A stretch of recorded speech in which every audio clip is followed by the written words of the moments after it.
acho esse negócio de ódio uma bobagem. Pegou uma discurso de ódio e tal. Eu sempre pergunto o seguinte: se o Bolsonaro tivesse menos ódio, ia ser melhor?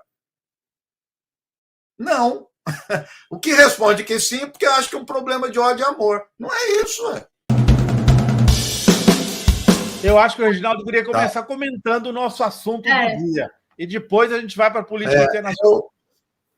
Isso. Não, eu vi a parte que você comentou, duas questões. Uma é do Moro e do Dallagnol, que não foi só a delação que eles criticaram.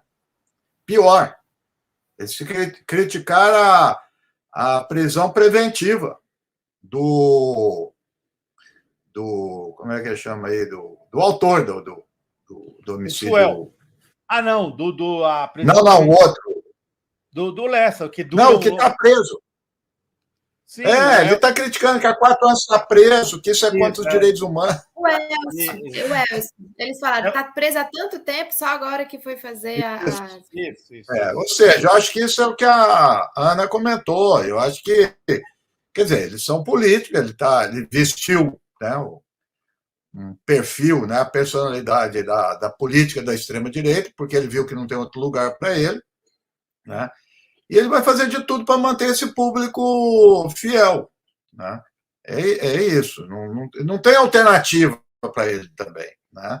Como não tem alternativa para alguns meios de comunicação, como o caso aí da Bandeirantes e outros, né? Ou seja, eu acho que o perfil nosso, hoje o Brasil, depois a gente pode comentar, diferente da Espanha, ele está para continuar a polarização, não tem centro, né? Não é um caminho, não tem mais tucano, né? Não tem mais tucano. Acabou, não tem mais. Então, pode ser que isso venha a se construir durante esses próximos anos aí a partir do governo Lula, mas não tem, né?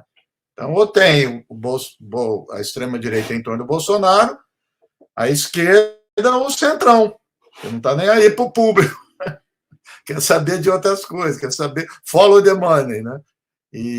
Mas é isso, é deprimente esses caras, né? Esses caras são deprimentes, eles não sabem o lugar que eles estão, perderam completamente a compostura, né? E a do Lula que eu ouvi, outra observação, o Lula fala que as armas eram para milícia. Aí eu vou discordar. Milícia compra sem estar liberado ou não. Isso aí é uma outra coisa que o Bolsonaro está tentando, né, que conseguiu, que é uma classe média alta, se armar e formar grupos sob a liderança dessa extrema-direita, um contingente muito grande que vai para a rua armado. Milícia tem dinheiro, precisa estar liberada, mas é para... Então, pelo que a gente viu, pelos dados, pelas estatísticas, quem foi com gana adquirir arma nessa quantidade exorbitante de cartucho é essa classe média alta. É uma parte dessa classe média aí. Tem dinheiro para isso, muito dinheiro para isso, né? Então, é um negócio assustador. E esse pessoal continua armado, né? Esse que é o problema, né? Continua com as 9mm, né? E haja munição, né? Então, é um negócio preocupante. Lembrando que o decreto do Dino proíbe, mas quem já tinha 9mm pode ficar com ela, né? E não é só isso, nós temos aí os CACs, né? Com centenas, como disse o próprio Lula, os caras têm, como tinha o George Washington, o homem da bomba no aeroporto de Brasília, do lado do acesso ao aeroporto de Brasília, era um homem que tinha investido R$160 mil em armas. Um empresário que tinha sua própria, ele tinha seu próprio arsenal. Se você ficar, a gente olhar para esse lado, se você olhar os números, eu fiquei estarrecido, eu não tinha ideia disso, que agora foi revelado, de armas, de munições, com esses números na cabeça. E a situação que nós estávamos tensa, olha, é um milagre não ter nada.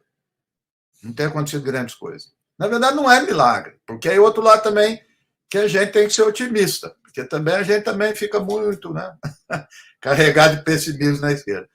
Que é um freio a isso, é um freio social a isso, né? Quer dizer, por mais que as pessoas se liberem, escrevendo Twitter, rede, xinga, faz discurso de ódio, não sei o quê, dada a materialidade, né, arma, munição, essas coisas não se articularam.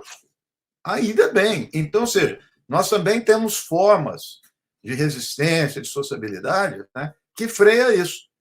Tem um jurista, historiador italiano, morreu há muitos anos, o livro dele nem acha mais, acha em cima, que ele escreveu sobre legitimidade. E tem uma parte que ele diz assim, o que é legitimidade? Legitimidade são os fios de seda que atam o dragão. Você não vê legitimidade. Você não vê isso. Mas ele segura o dragão. Ele escreveu isso no contexto do fascismo. O fascismo estava e depois o refluxo da Itália. Então, eu acho que cabe essa reflexão. O presidente da República incentivando os grupos, senadores, deputados, mídia, e com todas essas armas e munição, não teve na proporção que, né, que a gente poderia imaginar, eu acho que tem que louvar também a atitude, vamos dizer, do outro campo que controla isso, que critica, que estabelece relações, que freiam, que faz isso e aquilo. Então, acho que esse papel da sociedade é muito importante. Né? Ele não é muito visível. Derrotados, né, Reginaldo, também. E isso. Fez com que fossem derrotados. Então, eu queria aproveitar essa sua fala para fazer uma pergunta. A gente falou muito, eu lembro que a gente acompanhou junto as eleições dos Estados Unidos, né, o fim daquele mandato do Trump, ali, do trumpismo, e depois a gente também comentou a questão do bolsonarismo. Queria reavivar essa questão contigo, né? O fenômeno do trumpismo, o fenômeno do bolsonarismo no Brasil, que tem muita identidade no que os move, né? E essa questão das armas é uma questão central, a questão, a utilização da religião e tudo mais.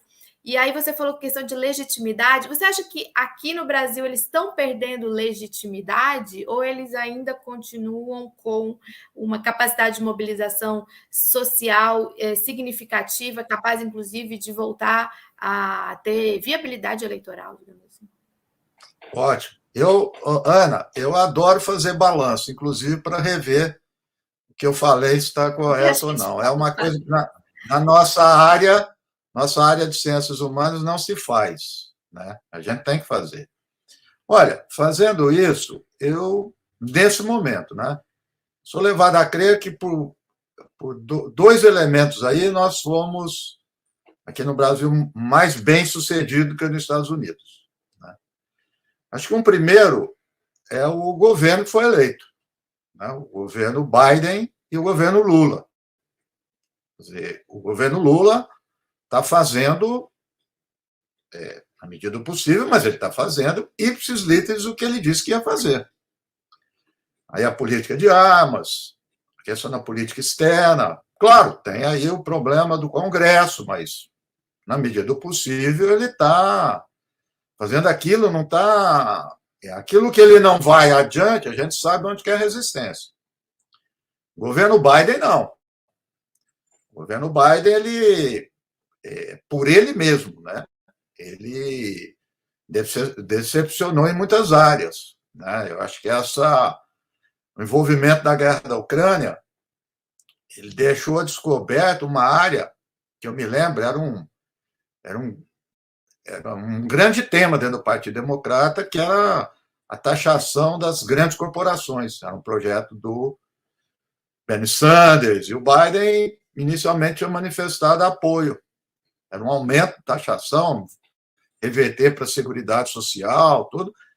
Então, nesse sentido, eu acho que nós fomos além na expectativa de substituir o que estava. Né? Então, esse é um ponto. O outro ponto foi o que nós estávamos falando, como lidar, né, com essa extrema-direita no sentido legal, né, a punição, a justiça. Né? Então, o Brasil foi muito mais rápido e muito mais abrangente, né? O número de pessoas que foram indiciadas, são presas. Então, o Brasil, o sistema de justiça, a gente fica muito babando ovo, né? A gente não, mas muita gente aqui no Brasil, para a justiça americana, né? Mas, nesse caso, nós demos um banho. demos um banho nos Estados Unidos, na forma de localizar quem era. Então, eu acho que isso... E ainda está esse processo, né? Então, eu acredito que lá, por isso que o trumpismo tem mais fôlego, está com mais fôlego do que.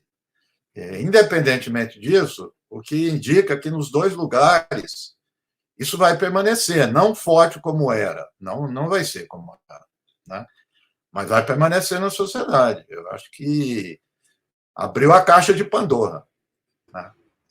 E essa mobilização da extrema-direita, depois a gente pode falar de Espanha, da França, ela veio para ficar, né? Agora, Reginaldo, último... Pois não. Não, desculpa, eu achei que você tivesse... Não, era só rápido aqui o seu elemento seguinte, porque se fala muito na extrema-direita, mas não fala da base econômica e social que sustenta essa extrema-direita, né? Então, quando aparece extrema-direita, né, é um perfil meio ridicularizado para quem critica e tal, e é verdade, só que eles têm uma base econômica e social. Quer dizer, a minha pergunta é sempre pelo efeito negativo. Se a classe dominante fosse contra a extrema-direita, ela estaria aí como está? Não.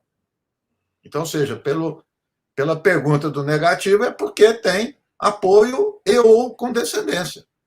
Então, também tem que ser isso. Não é... Eu discordo, minha base continua sendo marxista, materialista. Ou seja, não é porque é de rede e tal, rede potencializa, não é porque é ódio. Eu acho esse negócio de ódio uma bobagem. Pegou um discurso de ódio e tal. Eu sempre pergunto o seguinte: se o Bolsonaro tivesse menos ódio, ia ser melhor? Não. O que responde que sim, porque eu acho que é um problema de ódio e amor. Não é isso, não é esse o problema, né? Então, há uma base econômica que favorece isso, e que aposta nisso, e que deixa isso ir adiante. E lava as mãos, não está nem aí. Esse é um grande problema, que não é tão visível, né? Os Moros, os Dallagnóis, aparecem porque tem gente atrás, né? Não, eles não apareciam. Então, eles são, na verdade, os boi de piranha. Eles vão, voltam, um dia o Dallagnol vai sumir, já está sumindo, vem outro. Esse é o problema.